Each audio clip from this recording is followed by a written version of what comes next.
Hello and namaskar. What if I told you that AI can write your SQL queries for you directly inside SQL Server Management Studio? In this video, I will show you how to configure GitHub Copilot in SQL Server Management Studio version 22 step by step, and how it helps you write TSQL faster, smarter, and with fewer mistakes. If you work with SQL Server and want to boost your productivity using AI, this video is for you. Let's first install the SQL Server Management Studio version 22. I will include this link in the description section of this video. Let's click on this download SQL Server Management Studio, and then let's click on open file.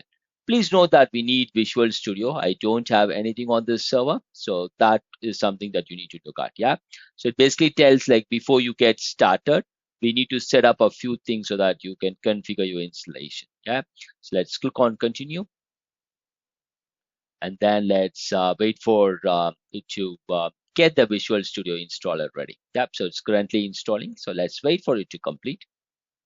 Okay, so the installation is complete. Installation for SSMS version 22 is on. I will select these options, yeah, the AI assistance, hybrid and migration, business intelligence, and code tools. Yeah, please note that we require close to 4.85 GB. Yeah, I will leave the location to the default location. If you want, you can change that. Yeah, and then let's click on install here, and let's wait for the installation to complete. Yeah, so what I'll do is like I'll pause this video as of now, and once the installation completes, I will let you know how long did it take and if there were any hiccups and things like that. Yep, it is now close to 5 minutes I started the installation, so right now I'm at 69%. Let's give it some more time, and then I will let you know once it is completed.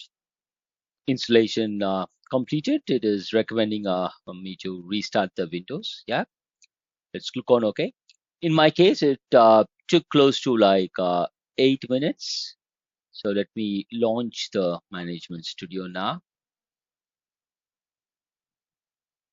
It is requesting us to sign in to the Management Studio. Let me do the sign in. I've opened it now. After signing in, it's basically giving me an option to import from an older version of SSMS. I'm not going to import it. Yeah, I will connect to an SQL instance called JB Let's connect to it. I'm connected now. Now, if you look at the database, I have like two databases here. In my case, I've already signed to GitHub Copilot. Yeah. So what you need to do is like in case if you have not signed in already, you will get an option to sign into your GitHub account. Yeah.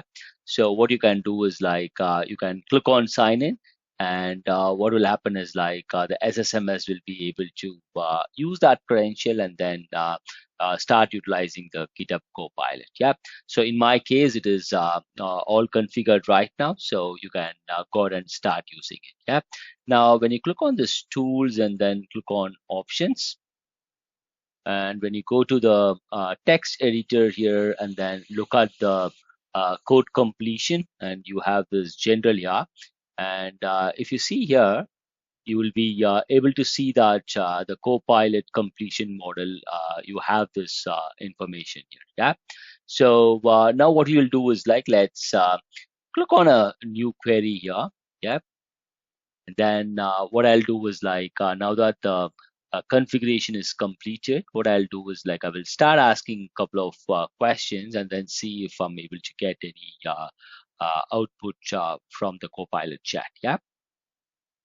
My first question would be, may I know how many user tables I have on database JPDB? Let's see what kind of answer we're gonna get.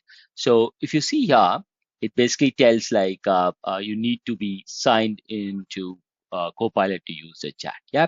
So what I'll do now is like I will sign into the GitHub now. Let's click on continue here, and then click on continue here.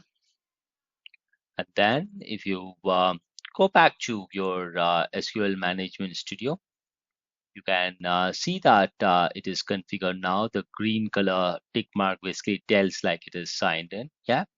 So now let's wait for um, the answers. Yeah. So right now, what I'm seeing is like I'm using this Claude Sonnet 4.5. Yeah. So the answer that I'm getting is like it basically tells like you have 14 user tables. Okay. Let me change that to GPT 5.1. That is something that I'm going to use. And let me ask the same question one more time. Yeah. And then let's see if we are able to get the same answer. In the meantime, what I'll do is like I will check for the tables. Yeah. The JBDB, and then I'm able to see like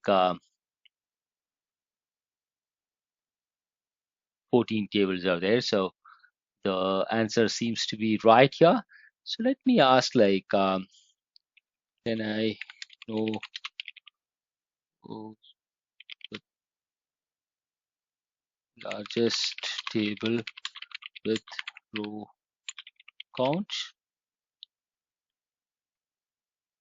Top 5 largest table with row count. Let's ask this one, and then let's see what response we're gonna get.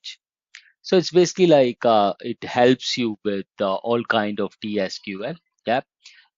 If you see here, I'm able to see like these are the top tables, and this is the amount of rows that we have on each of these tables.